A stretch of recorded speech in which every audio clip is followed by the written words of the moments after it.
That's another thing. I believe that's a human fundamental right for us to choose our own food. Right, I do too.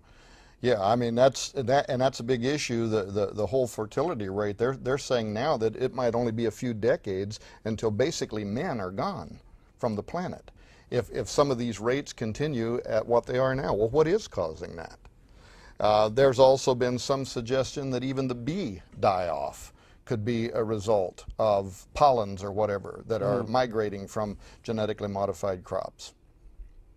Very interesting. So you mentioned I Am Legend, and that definitely was an interesting film. So was Gattaca, and it's basically this premise of a designer baby. Right. Hey, look, we can take a look at your baby's DNA, since we have these wonderful DNA databases, and we'll just eliminate and tinker with a few genes so we make sure that your child lives a little bit longer. But when it comes to the end of the day, those with the better genes get the better jobs, hence the better incomes. Right. Do you think the future might potentially be going this route? Oh, I do. And in fact, I've debated James Hughes, for instance, on this issue on his own radio show.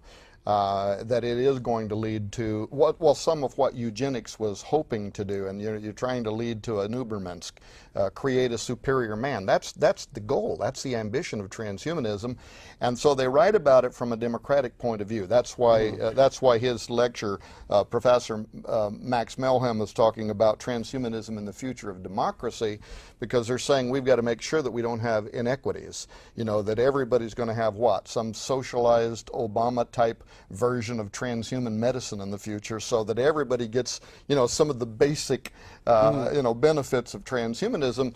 But we know that those who have power, who have influence, who have money, who have authority, they're always going to be the ones who have more of the benefits of human enhancement in this case. And so where you already have a gap right now, that gap is going to dramatically be inflated between the haves and have-nots. But in this case, it's going to be extrapolated to an entirely different level. I mean, if you're a CEO, you own a corporation, and you're trying to remain competitive in the marketplace, and you're competing with CEOs out there who have brain-machine interfacing, they've been enhanced, they can plug themselves in the matrix, they can think, they can process data at 1 billion times faster than us naturals, you know what I mean? And you're trying to stay competitive. Who are you going to hire? That's going to be the future marketplace. Now, imagine the same thing with kids going to school. There are those who want to maintain their humanity for whatever reasons. It might not even be religious reasons. And now these kids go to school. They're always under enormous pressure anyway, especially in grade school, to want to be accepted, to want to be part. And there's the cheerleading squad or whatever, and you want to be a part of it.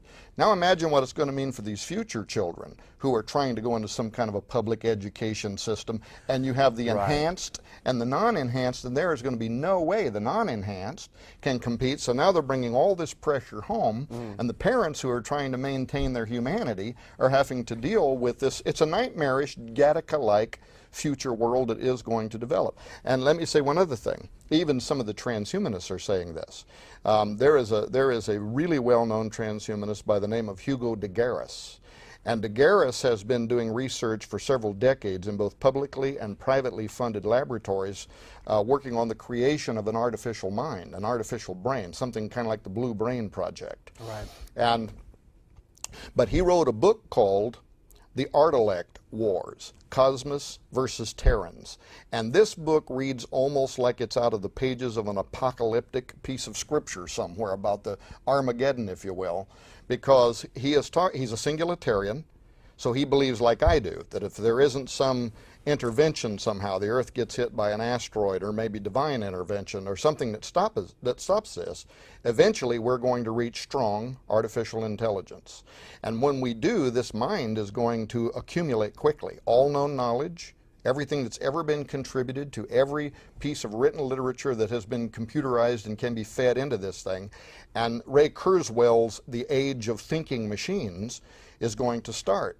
This thing will think and process data trillions of times faster than anything we know now. Right. That the upside, if you're a Kurzweil utopian, the upside is the very near future is going to see the eradication of disease, the vast extension of lifespans, a la Abra de Grey and the Methuselah Foundation, and we're all going to live in a happy, happy, joy, joy world. A happy, sterile environment. Yeah, a happy, well, and by the way, it's interesting you mentioned that, Because they not only want to extend life, but they say, well, you know, there's people that would say right now, I don't want to live to be 1,000 years old. Holy smokes, you know, I'm already getting sick of being here.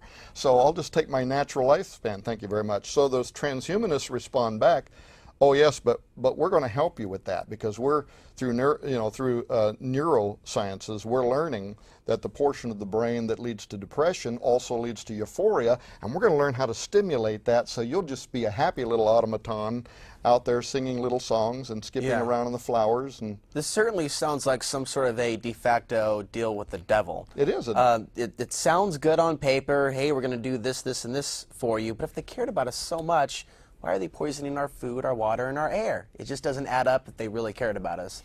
Yeah, well, that's the corporations, and they don't care about you whatsoever. You know, there have been even academic studies that have been done in the last few years that have verified that maybe only 6,000 to 7,000 people in the world actually control the flow of power and revenue. And I don't think, Alex, with all respect, that those people care much about what happens to you or me. To finish what I was saying about Hugo de Garis, he's saying that when the artilects, and this is a term of his invention, artilect, artificial intellect, when it comes online, it's not only going to solve our problems, it's going to start realizing that the earth only has so many resources. And if you start vastly expanding life and curing people of disease, it's not going to take very long unless you sterilize people.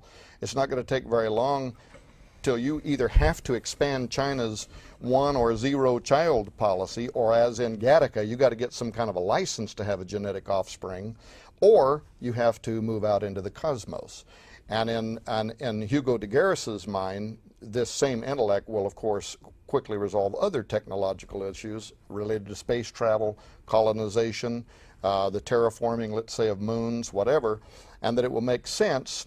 Leave the earth to the humans if that's what they want, but us cosmos, that's his other term he invents, these enhanced humans want to move off-world.